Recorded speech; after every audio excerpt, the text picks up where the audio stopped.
집이 좁아 보이는 거?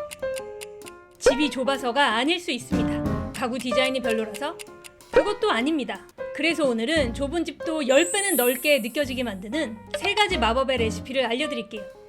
가구 매장 직원들은 알려줄 수 없는, 하지만 유명 건축가들은 본능적으로 지키고 있는 이 기준들만 우리 집에 적용하면 작은 집도 답답하지 않게 만들고, 큰데 답답하게 느껴지는 분들은 왜 그런지를 알게 될 거예요.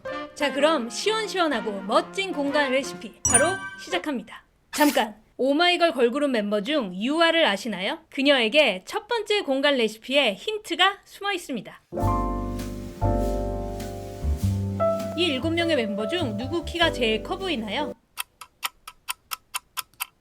저는 처음 봤을 때 솔직히 유아가 키가 제일 큰 줄 알았어요. 그런데 반대로 그녀가 키가 제일 작다는 거예요. 자, 비율이 깡패다 이런 말 들어보셨죠? 그런데 여기 재밌는 사실이 하나 있습니다. 이게 사람만 그런 게 아니라는 거죠. 집도 똑같아요. 이건 저의 가설이 아니에요. 비율만으로 공간의 착시를 만들어내는 뉴욕의 유명 건축가, 이 멋진 원형 계단을 만든 주인공 스티븐 해리스의 말을 한번 들어보죠. There's a big difference between size and scale. Scale is much more a question of proportion than it is dimension. In many cases, it's the space between things that is more meaningful than the actual space itself.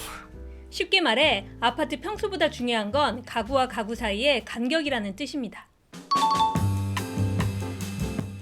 가구와 가구 사이의 간격을 가장 철저하게 계산하고 이용하는 곳은 바로 아파트 분양 모델하우스입니다. 혹시 모델하우스에서 봤을 때는 분명 넓고 좋았는데 막상 입주하고 나니까 모델하우스에서 봤던 거랑 완전히 다르잖아? 이런 느낌 든 적 있나요? 이게 기분 탓이 아니에요. 모델하우스에서 쓰는 가구는 우리가 실제로 쓰는 가구보다 더 작게 제작된다고 합니다. 사람이 누우면 발이 밖으로 나올 정도의 침대, 폭이 좁은 식탁과 주방 가구들, 모델하우스에 있는 가구들이 예쁜 디자인인 것도 있지만 사이즈가 작기 때문에 집이 더 좋아 보이는 거죠. 말 그대로 모델하우스. 우리가 모델이 입은 옷을 보고 우리도 저렇게 입으면 똑같겠지? 그런 생각은 하지 않잖아요. 그런데 우리는 집에 가구를 살 때 공간 전체의 비율보다는 디자인을 먼저 보게 돼요. 그리고 소파 크기는 거실 벽 사이즈에 맞춰 삽니다. 그런데 여기서 문제가 발생해요. 소파가 집에 온 후 생각보다 좀 큰데? 이미 샀는데 어떡하지? 이런 경우가 생긴다는 거죠. 자, 그럼 우리 집도 모델하우스처럼 가장 완벽한 비율 어떻게 맞출 수 있을까요? 미국에서 급속도로 성장한 인테리어 디자인 스튜디오 매기를 운영하고 있는 쉐이 매기는 가구를 사기 전에 절대 그냥 주문하지 않는다고 합니다. 바닥에 테이프부터 붙인다고 해요. 소파 자리, 테이블 자리. 왜냐면 눈으로 보는 디자인은 늘 착각을 만들지만 몸으로 직접 걸어보면 실제 크기는 거짓말을 안 하거든요. 이렇게 한 다음에 가구를 실제로 구매한다고 합니다. 그러면 가구를 사고 나서 생각보다 너무 크네? 이런 실수를 안 하게 되는 거죠. 그런데 현실적으로 우리가 집에서 소파, 테이블 전부를 테이핑하는 거 솔직히 귀찮잖아요. 그래서 제가 무조건 딱 하나만 추천드리자면 바로 소파가 아닌 러그를 먼저 사는 거예요. 우리 집은 러그를 안 깔 건데요. 이런 분들은 가상의 러그를 테이프로 붙여서 한번 만들어 보세요. 그 다음에 그 러그 사이즈에 맞춰서 소파를 고르면 됩니다. 소파가 밖으로 빠져나오지 않게 적절한 간격을 유지하면서요. 이렇게 하면 소파가 무작정 커질 수가 없습니다. 러그가 만들어준 경계가 가구의 크기를 자동으로 제어해주는 가이드라인이 되는 거죠. 러그, 소파, 테이블, 그리고 조명, 이 순서만 지켜도 모델하우스 같은 비율을 우리 집에도 구현할 수 있는 거죠. 그런데 여기서 안심하면 안 됩니다. 이 비율을 정면으로 거스르는 가구가 있습니다. 인테리어를 좋아하시는 분들이라면 우리 집에 개성을 주기 위해 한 번쯤 이런 포인트 가구에 끌려봤을 거예요. 처음 보면 그래, 저걸 바로 우리 집 포인트 가구로 써야겠다. 그런 생각이 절로 들게 만들죠. 특히 얇은 다리와 투명한 유리는 보기만 해도 시원시원한 느낌이 듭니다. 그런데 아이러니하게도 그 확 트인 시선이 그대로 문제로 돌아옵니다.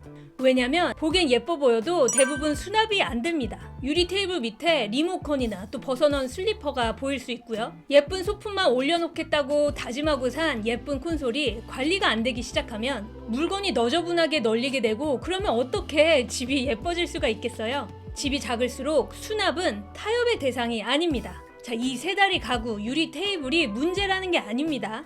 우리 집에 넉넉한 수납이 있느냐, 그 기준이 먼저라는 거죠.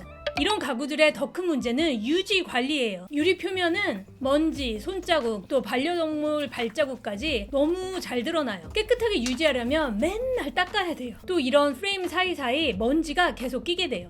처음에는 관리를 좀 잘하다가 몇 년이 지나면 좀 귀찮아지잖아요. 또 로봇 청소기가 들어가는 것도 아니고. 근데 내가 이런 말을 하면 제가 어떤 댓글이 달릴지 알아요. 야, 이런 거 놓는 집은 이모님이 다 청소해주는데 무슨 상관이냐? 그런데 이모님들 이런 것까지 일일이 닦을 시간 없어요. 우리 집에 청소할 게 얼마나 많은데 와이어 하나하나를 언제 다 닦고 앉아 있겠어요? 너무 힘들잖아요. 유럽, 아니 일본만 하더라도 먼지가 좀 덜 쌓이거든요. 그런데 우리나라는 유독 먼지가 너무 잘 껴요.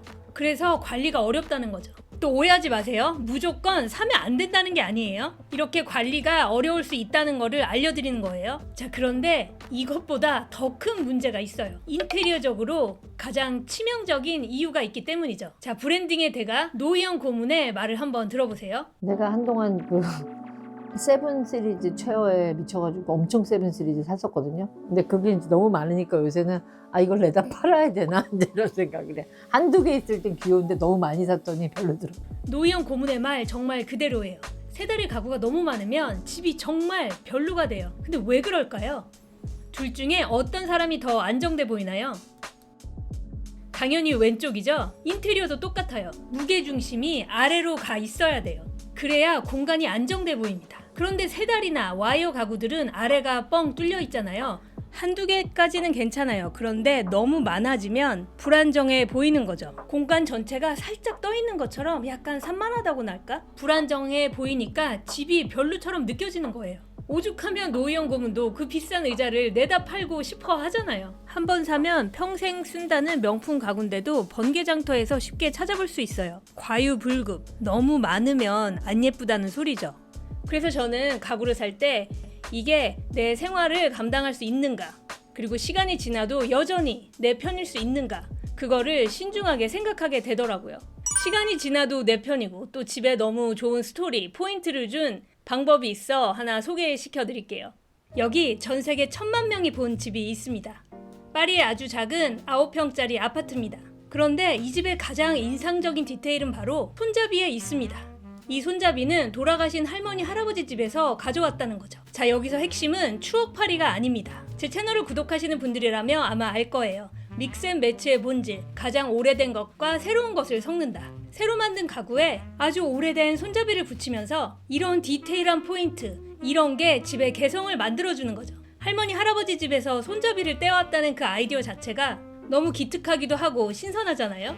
우리 집에 포인트와 개성을 주는 거는 물론 가구도 있지만 이렇게 남들이 생각하지 못한 무언가로도 집의 개성과 취향을 담을 수 있다고 생각해요. 브랜드 가구들은 우리 집 주연이 아니라 조연으로만 쓰는 거죠. 자, 여기까진 우리 집이 어떻게 보이느냐였다면 이제 더 중요한 게 있습니다. 바로 집에서 어떻게 움직이느냐입니다.